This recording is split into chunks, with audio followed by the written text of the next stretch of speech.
In today's class, we'll proceed with our Maths NCERT important question series. Maths NCERT important question series, जिसको मैं directly code wise लिख देता हूँ, maths NCERT important question series. तो code क्या बन गया? MNIQS। ठीक है, और आज हम करेंगे इसका पार्ट 1। जितने भी आपके एनसीईआरटी के प्रीवियस ईयर में जो क्वेश्चंस आ चुके हैं, जो मोस्ट एक्सपेक्टेड क्वेश्चंस है, वो हम इस सीरीज में करेंगे। बात समझ में आ रही है? ठीक है, तो शुरुआत जो मैं कर रहा हूँ। अच्छा, दूसरी बात ये, कौन सा क्वेश्चन किस चैप्टर का है, कौन सी एक्सरसाइज का कौन सा क्वेश्चन है, वो भी मैं मेंशन कर रहा हूँ साथ में। ठीक है, तो पहला क्वेश्चन जो मैं ले रहा हूँ इसमें, वो ले रहा हूँ चैप्टर 6 का, जो आपका थ्योरम 6.1 है। फर्स्ट क्वेश्चन क्या रहेगा आपका? चैप्टर 6 का क्वेश्चन है ये आपका, विच इज थ्योरम 6.1, जो कि क्या है आपकी बीपीटी, बेसिक प्रोपोर्शनैलिटी थ्योरम, या थेल्स थ्योरम, या इसको क्या कहते हैं हम? Thales theorem. अब ये कितना इंपॉर्टेंट क्वेश्चन है ये आप अच्छे से जानते हो। ऑलमोस्ट हर सैंपल पेपर में ये आपको अभी तक मिल रहा है क्वेश्चन, मिल रहा है ना? क्वेश्चन क्या है देखो, इस थ्योरम की स्टेटमेंट क्या है? If a line is drawn parallel to one side of a triangle, ये आपने ट्राइंगल ले लिया, so this is the triangle A, B और C। अब क्वेश्चन में क्या कहा जा रहा है? if a line is drawn, let that line be PQ, let that line be PQ if a line is drawn parallel to one side of a triangle। तो अगर मैं गिवन की बात करता हूं, तो फर्स्ट ऑफ ऑल गिवन में क्या लिखोगे? a triangle ABC, a triangle ABC in which directly क्या कहोगे? PQ is parallel to BC, in which PQ is parallel to BC। ये बात समझ में आ रही है? ठीक है, to intersect the other two sides in distinct point. वो डिस्टिंक्ट पॉइंट क्या है? P और Q। The other two sides are divided in the same ratio, the other two side divided in the same ratio. यानी कि आपको proof क्या करना है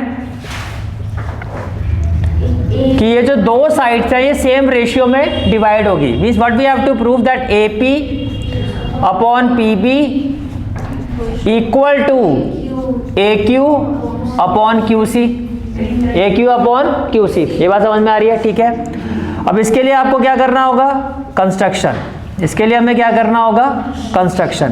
तो कंस्ट्रक्शन में क्या करोगे? ड्रॉ से QM, ड्रॉ QM। अब मेरा क्वेश्चन है ड्रॉ QM परपेंडिकुलर AP या AB? AB, very good, AB and PN and PN perpendicular AC, very good, AC। ये क्लियर हो गया? तो ये हो गया given to prove construction theorem, ऐसी की जाती है। ठीक है, इसके बाद आप आ जाओ किस पर? जो मोस्ट इंपॉर्टेंट पार्ट है, दैट इज आ रहा हूं उस पर। दीदी सब्र तो करो।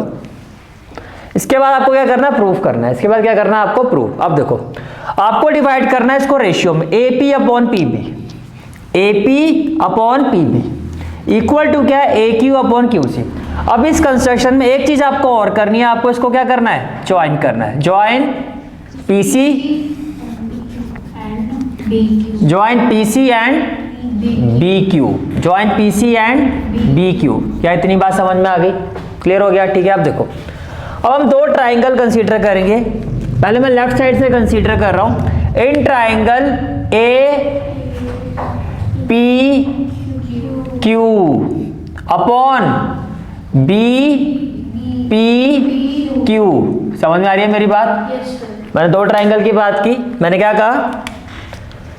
Area of triangle APQ upon area of triangle BPQ। BPQ क्या होता है? Half into base into corresponding height. तो हाफ बेस यहां पर क्या होगा? AP। हाइट क्या है? इस साइड पर हाइट क्या है आपकी? QM, तो आपने लिखा QM। कोई डाउट? ऐसे BPQ में आ जाओ, हाफ बेस तो यही रहेगा। मैं क्यों कह रहा हूं बेस? क्योंकि परपेंडिकुलर जो है उसका पूरा बेस यही है, तो इस ट्राइंगल का बेस भी यही वाली साइड होगी, दैट इज BP। और हाइट क्या है? QM, क्योंकि QM जो है पूरे AB पर परपेंडिकुलर है। ये बात समझ में आ गई? हाफ से हाफ कैंसिल, QM से QM कैंसिल, तो ये आपका आ गया which implies area of triangle APQ upon area of triangle BPQ is equal to AP upon BP and this is equation number 1. This is equation number 1. ये बात समझ में आ रही है? ठीक है। Now area of triangle APQ, लेकिन अब मैं राइट साइड की बात कर रहा हूं। एरिया ऑफ ट्राइंगल APQ, ये क्लियर हो गया? ठीक है। Upon area of triangle CPQ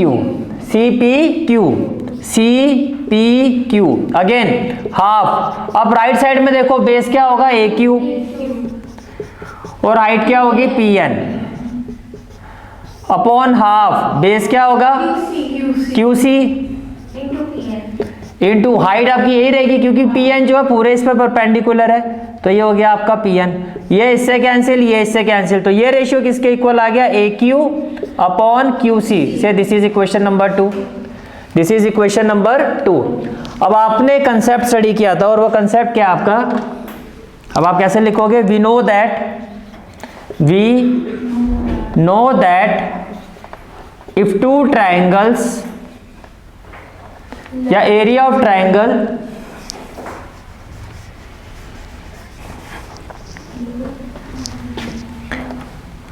we know that two triangle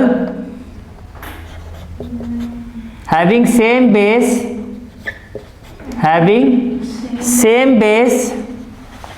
and between same parallel lines are very good, are equal in area, ये बात समझ में आ रही है? are equal in area।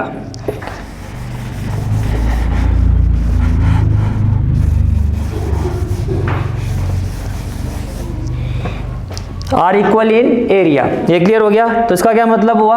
इसका मतलब ये हुआ that is area of triangle BPQ, area of triangle BPQ is equal to area of triangle CPQ। क्यों? क्योंकि दोनों ट्राइंगल का सेम बेस है PQ और दोनों सेम पैरेलल लाइंस के बीच में, क्योंकि क्वेश्चन के अकॉर्डिंगली PQ जो है BC के पैरेलल है। ठीक है, तो आप सेकंड इक्वेशन को देखो। Now equation 2 can be written as. अब इक्वेशन 2 को कैसे लिख सकते हो? Area of triangle APQ upon area of triangle CPQ की जगह क्या आ जाएगा? BPQ equal to AQ upon QC से इक्वेशन नंबर 3 फ्रॉम 1 and 3 देखो लेफ्ट हैंड साइड दोनों की सेम है, APQ अपॉन BPQ, तो राइट हैंड साइड भी इक्वल होगी, तो राइट हैंड साइड भी क्या होगी? इक्वल होगी। तो क्या हो जाएगा? AP upon BP is equal to AQ upon QC, hence proved. And this is a very very very important question. तो ये आपका आगाज ही बहुत अच्छा हुआ है। ठीक है, क्वेश्चन पहले ही हमने बहुत धमाकेदार लिया है, आगे क्वेश्चन में कुछ ऐसे ही लेंगे। क्लियर हो गया क्वेश्चन? ठीक है, क्वेश्चन जो मैं ले रहा हूँ चैप्टर 7 से, और चैप्टर 7 का एग्जाम्पल 4 है। नेक्स्ट क्वेश्चन जो हम ले रहे हैं, जो इस सीरीज का क्वेश्चन नंबर 2 है, और वैसे जो है आपका ये चैप्टर 7 का एग्जाम्पल 4 है। क्वेश्चन देखो क्या है आपका? Find the relation between x and y such that the point xy is equidistant from the point 7,1। देखो जी, लेट पॉइंट P जो क्वेश्चन में मेंशन है, जो xy वो कह रहा है, हमने मान लिया वो पॉइंट क्या है? P इज इक्विडिस्टेंट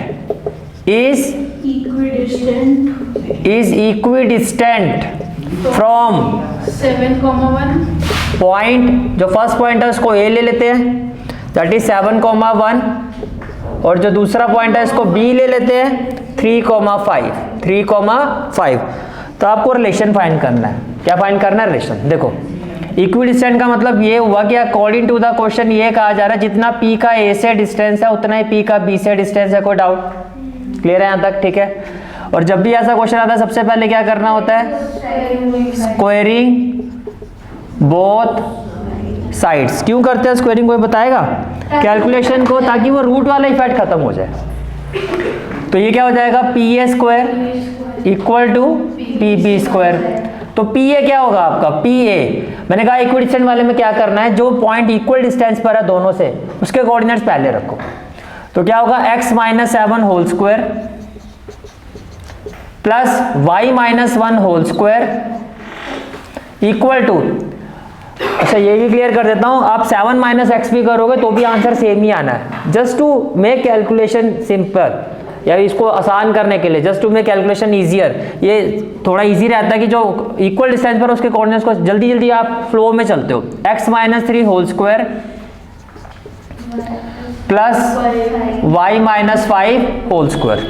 बताओ जी क्या होगा, x square plus 49 minus 14x plus बताओ जी y square plus 1 minus 2y, minus क्या हो जाएगा 2y equal to x square plus 9 minus 6x plus y square plus 25 minus 10y, minus क्या हो गया 10y, क्या कैंसिल होगा जी, एक्स स्क्वायर से x square, same value with same sign, ये ध्यान रखना। वाई स्क्वायर से वाई स्क्वायर, और कुछ कैंसिल होता हुआ दिख रहा है, नहीं दिख रहा। हाँ जी सर, वो भी तो कैंसिल हो सकता है, हो सकता है, अभी करते हैं, हो सकता है। यहाँ पे क्या है माइनस 14x, यहाँ पे क्या है माइनस 14x, माइनस है, इसको मैं उधर लेके जा रहा हूँ तो क्या हो जाएगा 14x। अब ये मत देखना, अब सिर्फ ये देखना जिसका साइन चेंज हो रहा है वो शिफ्ट हुआ है, ये माइनस है वहां गया तो क्या हो गया प्लस, अब ये अपनी जगह पर ही है तो क्या होगा माइनस 6x। मैं कोशिश क्या करूँ कि x का कोएफिशिएंट पॉजिटिव हो, जो हो गया।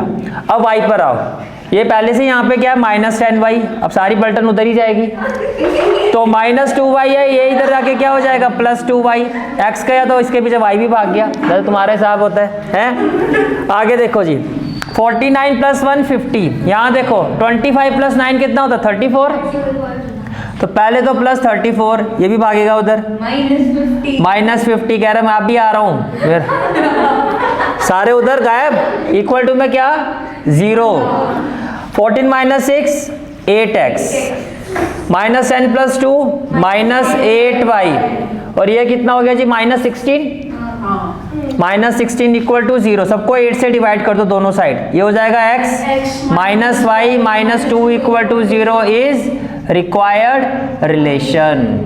यही रिलेशन है आपका इनके बीच में, ठीक है जी, क्लियर हो गया। चलें आगे, नेक्स्ट क्वेश्चन जो है वो आपका चैप्टर 5 का क्वेश्चन है, एग्जाम्पल 8। नेक्स्ट क्वेश्चन जो है विच is the question number 3 of this series, वो है क्या है चैप्टर 5 का है एग्जाम्पल 8, चैप्टर 5 का example 8, again very important question. अच्छा मेरी बात सुनो, ये मैंने क्वेश्चन जो मेंशन किए हुए हैं कि कौन से चैप्टर का कौन सा एग्जाम्पल है, ये आपको अपनी बुक में सारे मार्क करते जाने हैं, ताकि आगे वाली सीरीज जब हमारी कंटिन्यूटी में रहेगी तो कोई क्वेश्चन रिपीट ना हो, जब एक बार आ गया तो बात खत्म हो जानी चाहिए। और आपके पास बाय द एंड जैसे ही सीरीज हमारी कंप्लीट होगी आपके पूरी एक लिस्ट आ जाएगी कि चैप्टर 1 में क्या क्या इंपॉर्टेंट है, मोस्ट एक्सपेक्टेड क्वेश्चन क्या है इसके, वो समझ में आ गया, ठीक है। तो find the 11 term from the last term, क्या कहा जा रहा है from the last term of the AP, given AP क्या है आपकी, given AP is 10 7 4 dot dot dot minus 62, और आपको क्या फाइंड करना है 11 टर्म फ्रॉम द लास्ट, क्या फाइंड करना है 11 टर्म फ्रॉम द लास्ट। अब ध्यान से सुनना, 11th term from the last, इसका जो फॉर्मूला होता है जब लास्ट से, यानी कि आपको समझ में आ रहा है, यहां से आगे की तरफ जाओगे तो 11 टर्म क्या होगी, तो इसका फॉर्मूला होता है, देखो नॉर्मल फॉर्मूला क्या होता है a plus n minus 1 into d. A तो होता है जब यहां से, तो जब यहां से जाओगे तो पहले ए ही आएगा, लेकिन यहां से जाओगे तो पहले आएगी लास्ट टर्म, तो ए की जगह आ जाता है एल, पहली चीज ये। जब आगे से जाते हो, स्टार्टिंग से आगे की तरफ जाते हो तो बिल्कुल राइट डायरेक्शन में जा रहे हो तो प्लस करते हो, अब सीधा जा रहे हो या उल्टा जा रहे हो, उल्टा, तो माइनस कर दो, तो क्या कर दो माइनस, बाकी same n minus 1 into D. तो लास्ट टर्म इस एपी की क्या है जी माइनस 62, n कौन सी टर्म फाइंड करनी है, यही तो n है, जो टर्म, कौन सी टर्म, n क्या है 11, -1 इंटू डी, 7 - 10 -3, ये होता है ना succeeding term minus preceding term. तो ये क्या हो गया जी -62।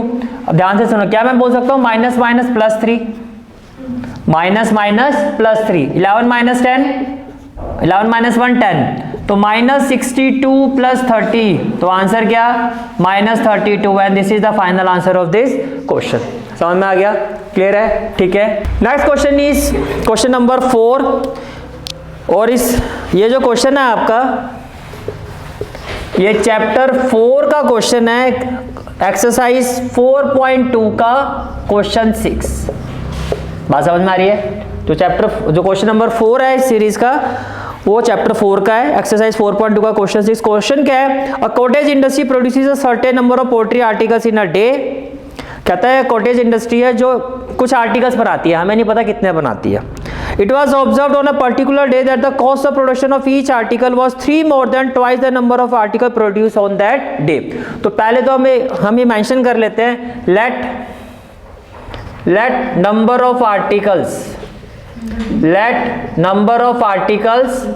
produced in a day be x। ये बात क्लियर हो गई, बी एक्स। चलो जी आगे चलते हैं। अब उसने क्या कहा, according to the question cost of production of each article, according to the question cost of production of each article, यानी कि एक आर्टिकल को बनाने की जो कॉस्ट है एज पर क्वेश्चन, कॉस्ट का मतलब रुपीस, वो क्या कह रहा है कि जितना एक दिन में आर्टिकल प्रोड्यूस होता है उसके डबल से 3 ज्यादा है। 3 + 2x नहीं लिखोगे, पहले ट्वाइस करोगे, क्योंकि 2x + 3 मतलब लिखने का भी एक तरीका होता है ना, पहले वेरिएबल फिर कांस्टेंट। समझ आ गया बात आपकी? ये है कि वैल्यू तो दोनों की सेम है। If the total cost of production on that day, अब क्वेश्चन में क्या कहा जा रहा है, total, now total cost of production as per question वो कितना है, ₹90। तो आपको कहा जा रहा है find the number of article produce, तो एक तो एक्स की वैल्यू निकालनी है और एक आर्टिकल की कॉस्ट निकालनी है, दोनों ही चीजें आपको फाइंड करनी है। भैया सिंपल सी बात है। टोटल कॉस्ट ऑफ प्रोडक्शन क्या है, टोटल कितने आर्टिकल प्रोड्यूस हो रहे हैं, एक्स, एक की कॉस्ट क्या है 2x + 3, तो ये जो वैल्यू है आपकी वो 90 के इक्वल होगी, क्योंकि ये टोटल कॉस्ट है। x × 2x क्या हो जाएगा, 2x² प्लस 3x प्लस 90 को भी इधर ले जाओ, -90 = 0, 92 जा 180, 180 के ऐसे फैक्टर बनाओ 12 और 15, 2x² मतलब इतनी बार कर चुका सर, रट गए हैं क्वेश्चन है, प्लस 15x, मैं भी कहूँ इतने होशियार कब से हो गए तुम लोग। अब यहाँ से देखो, आप ध्यान से सुनो, 2 और 15 से तो कॉमन आएगा नहीं, इससे तो आएगा, थोड़ा सा आगे पीछे कर दो, आगे पीछे का मतलब -12, दीदी अब रटा हुआ थोड़ी ना होता है, +15 की उसी को आगे रखना है। क्लियर हो गया जी?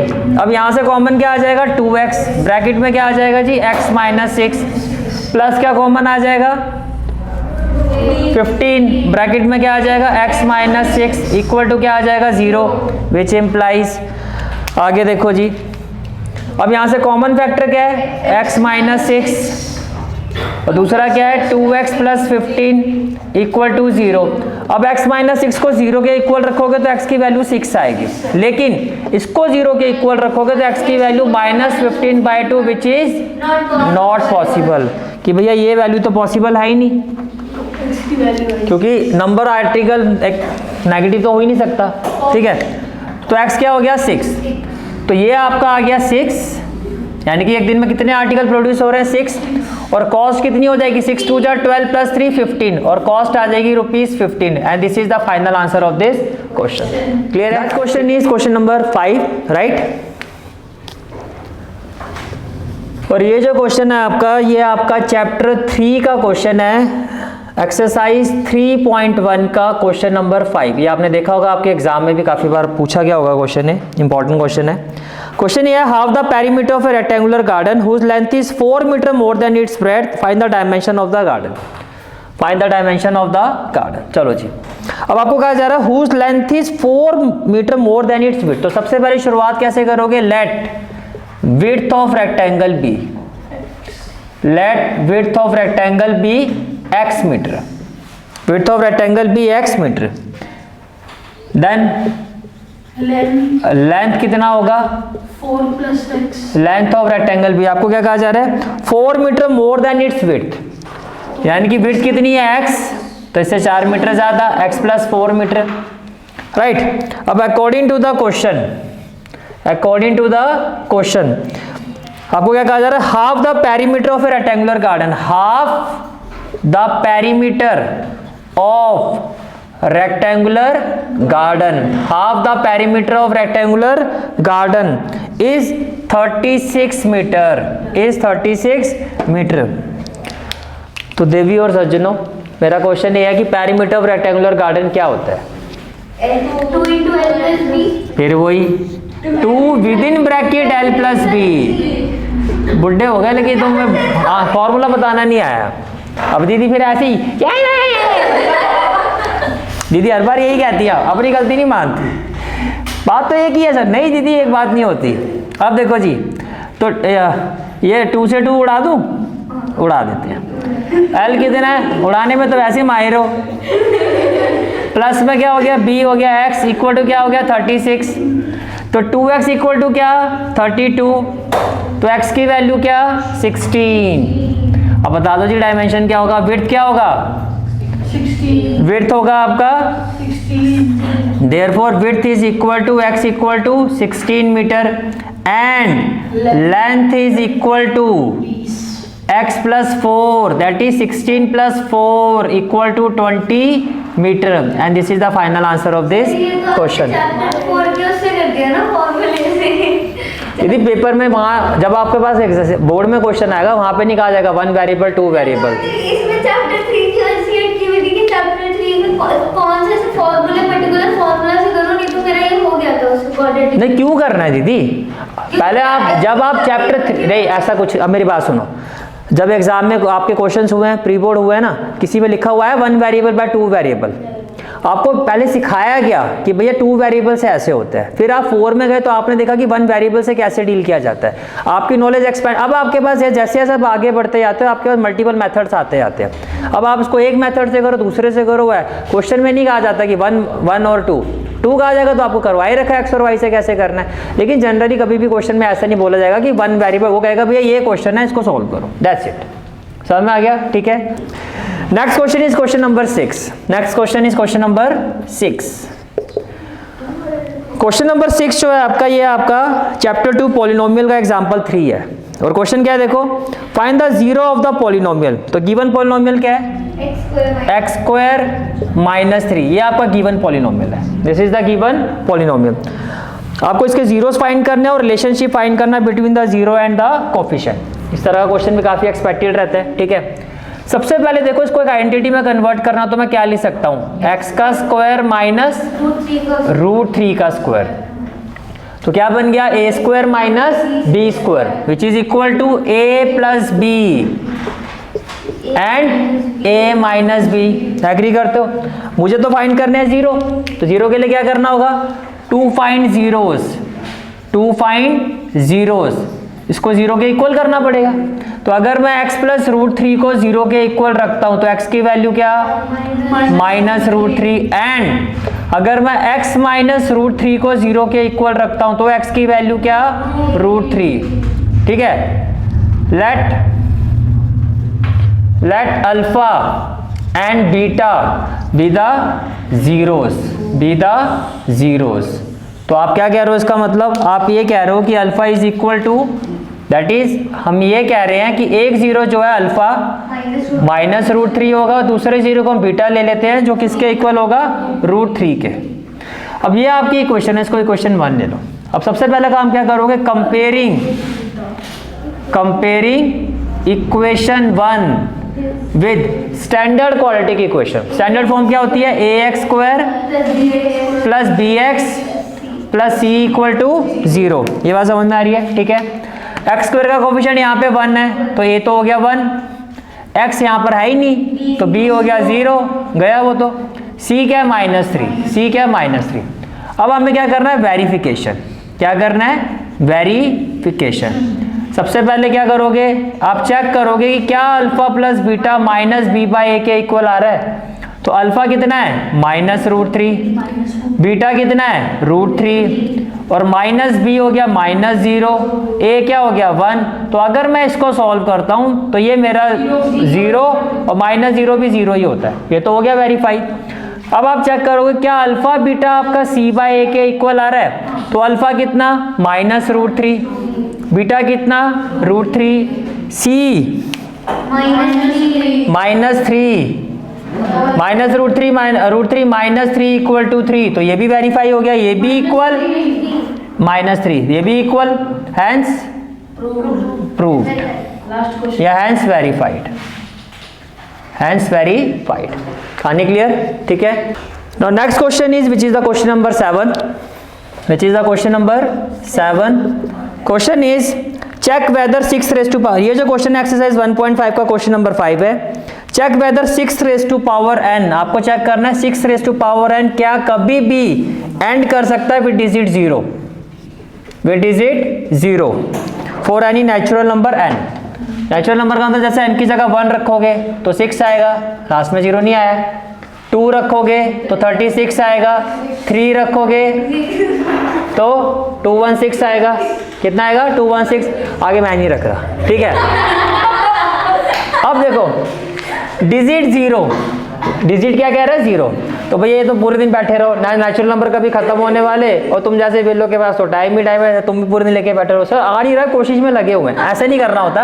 अब आप क्या कहोगे, वी नो दैट, हालांकि तुम्हें पता नहीं होता, एज ए मैथमेटिशियन हमारे ही पता नहीं इस चक्कर में कितने पाप बढ़ जाते हैं कि हम कह रहे हैं कि वी नो दैट, एक्चुअली होना चाहिए I know that, we know that any number,